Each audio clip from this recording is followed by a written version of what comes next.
So the question comes up about real estate records. Are real estate transactions a public record? What about closing statements? What about accessory documents? Well, real estate records, by definition, by law, are public documents. A deed that's signed over to one person to another. A mortgage that's signed to finance a property. A lien against a property. Those are all public records. Where are they kept? Well, real estate records are retained in almost every state by county recorder's office. The county recorder. Don't confuse that with the county tax assessor. That has to do with real estate. The county tax assessor keeps track of how much properties are worth and how much taxes you got to pay. That does not show the transfers. It may show who they think the owner is, because that's who they're going to look for taxes, but the person paying taxes could also be the accountant of the owner, or an attorney, or business manager. It doesn't have to be the owner. Usually it is, though. Proper real estate records are kept by the county recorder, or the clerk of recorder. It's called different things in different counties. There are 3,611 counties in the country. Every county has the records for the properties within that boundary of jurisdiction. So if the property's at 12 Main Street in a certain town, wherever that town is located, in what county, that's where the real estate records will be. And they are literally kept as paper documents. You can walk in, it's called the deed book room. And there are big rows of books on the wall with all these deeds in it. Or mortgages, or liens, or many other types of documents, but those are the most common. And they can be searched. They're searched by what's called an index, where you look up a name of a party, Joe Schmo. It'll give you a list of all the documents that Joe Schmo has recorded with their name on it.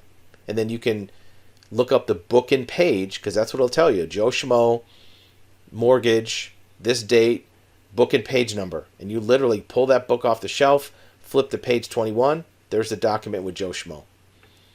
And the document is listed by both parties, buyer and seller, although with the deed it's called grantor and grantee. It's not buyer and seller. So if you're doing an investigation, you want to look for those records, but more importantly, you want to read the actual document. You just don't want to look to see a document exist or there was a deed. You want to read it through, step by step. It's called title forensics. You want to know everything about that deed. What's the language? Was there any kind of life estate? Was there retention? Was there owner financing? There are so many pieces of information on that deed that are helpful to understand the nature of the transaction and other parties. You want to read. You want to get a copy of it and put it in your file, because there are going to be things like witnesses to that signature, notaries, attorneys, title companies, closing agents, handwritten notes, fax numbers, all over that deed. You don't want to leave it to chance. And when you have that, you can pull all of the other records with that name, mortgages, liens, even for other properties, and put them all together in your investigative file and do what's called a matrix. You're going to cross-reference all the information from one document to another, names of notaries, names of signatures, title companies, and put it all together. You'll now have a picture of that person's finances. Did they pay off a mortgage? Did they refinance? Did they cash out? You'll see the picture coming together by looking at all these documents as a whole, not just one at a time. What about closing statements? Well, typically the closing statement or a HUD-1 settlement statement are not filed as a public record. However, you may be able to still get that. There are at least 8 or 9 different people who have a copy of that settlement statement. The title company, escrow company, they have a copy. Both parties to the transaction, the buyer and seller, they have a copy. So if you're investigating, let's say, the seller, and you know the seller won't give it to you, well, contact the title company. Hey, can I get a copy of this settlement statement? They may say no. Contact the buyer. Hey, a couple years ago you sold this property to Joe Schmo. We're getting some information, putting it together. Can I get a copy? There are 2 real estate brokers that have copies of it.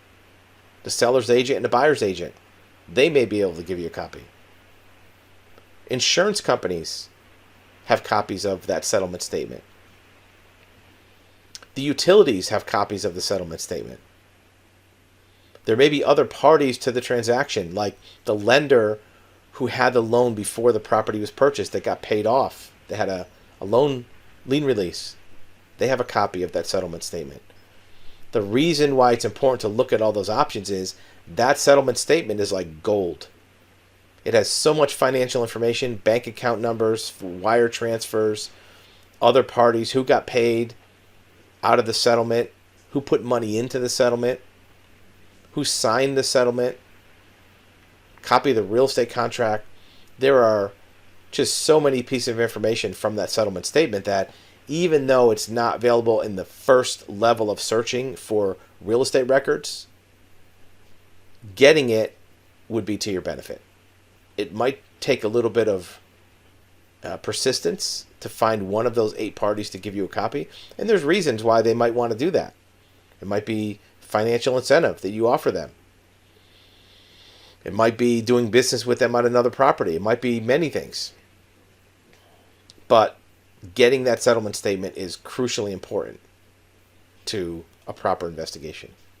But there is also other real estate information about a property that can help with investigating a party. One is the permit records at the zoning office. And if you're investigating a person who owns a property or even who used to own a property, pulling the permits that they had issued to them even before they bought the property can be helpful to get an idea of the layout of the house. If they pulled a permit, you'll know the name of the contractor that they did business with. That contractor will have banking information. The contractor will know what the structure was of the addition that they built or the work that they did.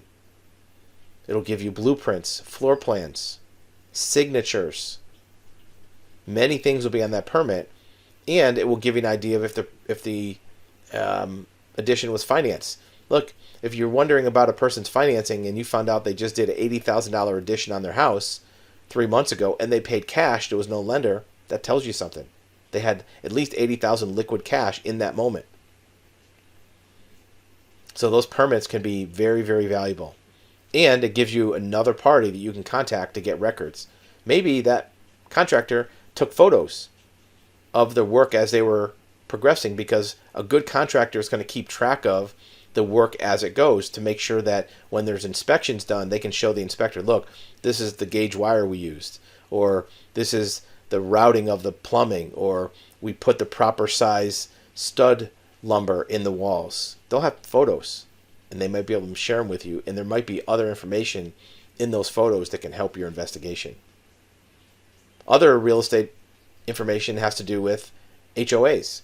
HOAs many times gets a full application from every resident in the house to be approved to live in that community. There usually is no statutory requirement to keep those private. In the right circumstances, they could give that out. Or they might give it out to the board of that HOA. So those are documents that could be valuable. Insurance documents can be valuable.